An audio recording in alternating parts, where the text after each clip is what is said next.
Hello, नमस्कार. पुन्हा एकदा सगळ्यांचं आपल्या यूट्यूब चॅनलमध्ये स्वागत आहे. तर आज आहे वटपौर्णिमा आणि पौर्णिमा आहे, सो पावसाला पण उधाण आलेलं आहे.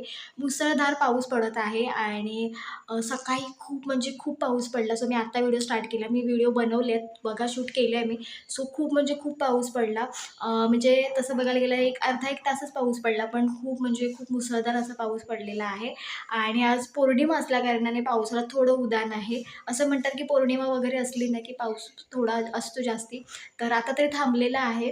तर कालच्या व्हिडिओमध्ये बघितलं असेल आपण छानपैकी रानात गेलो होतो आणि भाजी वगैरे काढलेली. तर भाजी अजून बनवलेली नाही. जोपर्यंत आपण देवाला नैवेद्य दाखवत नाही तोपर्यंत भाजी आपण बनवणार नाही आहेत. तर देवाला नैवेद्य दाखवल्यानंतर आज नैवेद्य दाखवणार पौर्णिमेचं आणि मग भाजी आपण करणार. सो त्याचा पण व्हिडिओ येईल बघा नक्की. आणि जर हा व्हिडिओ बघितला नसेल म्हणजेच कालचा व्हिडिओ, तर नक्की बघा कशा पद्धतीने भाजी काढली जाते, कशी शोधली जाते, कशी ओळखली जाते आणि कुठे भाजी रुजते हे तुम्हाला पूर्ण माहितीसह त्या व्हिडिओमध्ये बघायला मिळेल.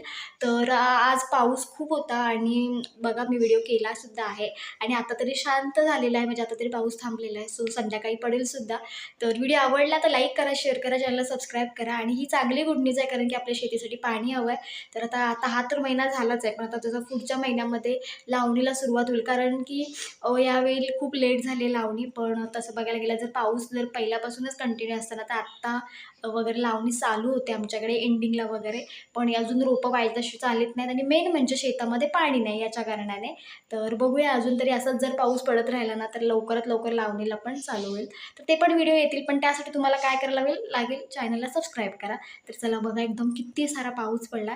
पाऊस जर असा असेल ना तर एकदम वेगळीच मजा येते आणि वातावरण पण खूप छान होतं. तर बघा तुम्ही व्हिडिओ.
तरी ते बघा आता ना पाऊस थांबला आहे. बघितलं असेल तुम्ही ना, खूप धो-धो पाऊस पडत होता आणि आता हा पाऊस आहे ना, लगेच जे पाणी असतं ना, ते एकदम जिरतं. त्याच्यामुळे अजून उपलट वगैरे झालेली नाही.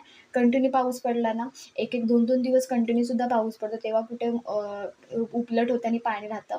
तर बघू शकता मगाशी पाणी खूप होतं आणि बघा मी कळ्यासुद्धा आता काढलेल्या आहेत मस्तपैकी, पाऊस कमी झाला होता तेव्हा. तर आता संध्याकाळ वगैरे होत आलेली आहे. बघू संध्याकाळी पडला तर पडेलसुद्धा. तर असं सगळं क्लायमेट आपलं झालेलं आहे आणि ही बघा सगळी झाडं इकडे तुम्हाला बघायला मिळतील. इकडे जास्वंदी वगैरे आपल्या सगळ्या लावलेल्या आहेत आणि नवीन कुंड्यांमध्ये आपण जास्वंदी वगैरे लावलेल्या आहेत. तर अशी ह्या दिवसांमध्ये तुम्ही सुद्धा अशी झाडं जास्तीत जास्त लावू शकता. तर ह्या सगळ्या दासवंदी आणि ह्या दासवंदी आहेत ना कलमी म्हणजे कलम बांधलेले म्हणजे एका दासवंदीला 1 ते 2 प्रकारची पण फुलं येतात. तर हे बघा इकडे आम्ही अवोकाडोचे पण आतमध्ये ठेवलेले आहेत बिया कुंडीमध्ये कारण की होते घरी म्हटलं ठेवूया, बघूया मोड आले तर आले, वरती कोंब आलं तर आले. तर असं सगळं क्लायमेट होतं. तर इथे बघू शकता सगळं पाणी जे होतं ना बघितलं असेल तुम्ही खूप पाऊस पडला, खूप पाणी वाहत होतं. सगळंच्या सगळं पाणी जिरलं आहे आणि हे जे सगळं पाणी आहे ना पराला जातं. तर इथे बघू शकता परत सुरुवात झालेली आहे पावसाला. संध्याकाळ झाली आणि बघा परत झालं. सो आज पौर्णिमा आहे तर पाऊस ना असं येऊन अधूनमधून असा पडत असतो. म्हणजे पडतो ना तर खूप मुसळधार पडतो पाऊस. तर आजच्या ह्या दिवसामध्ये बघू शकतो खूप पाऊस पडलेला आहे. एकदम मुसळधार खाली शेतंसुद्धा भरलेली आहेत. तर तुम्हाला व्हिडिओ आवडला तर लाईक करा, शेअर करा, चॅनल सबस्क्राईब करा. बघा वरून पण बघितलं तर खूप पाऊस पडतो आणि धुकं आलेलं आहे. असा धुकं आलं की समजून जायचं पाऊस पडणार. तर चला असाच व्हिडिओ घेऊन आपण पुन्हा भेटू आणि हा व्हिडिओ जर आवडला तर लाईक, शेअर आणि चॅनलला सबस्क्राईब करणं अजिबात विसरू नका. तर चला बाय बाय.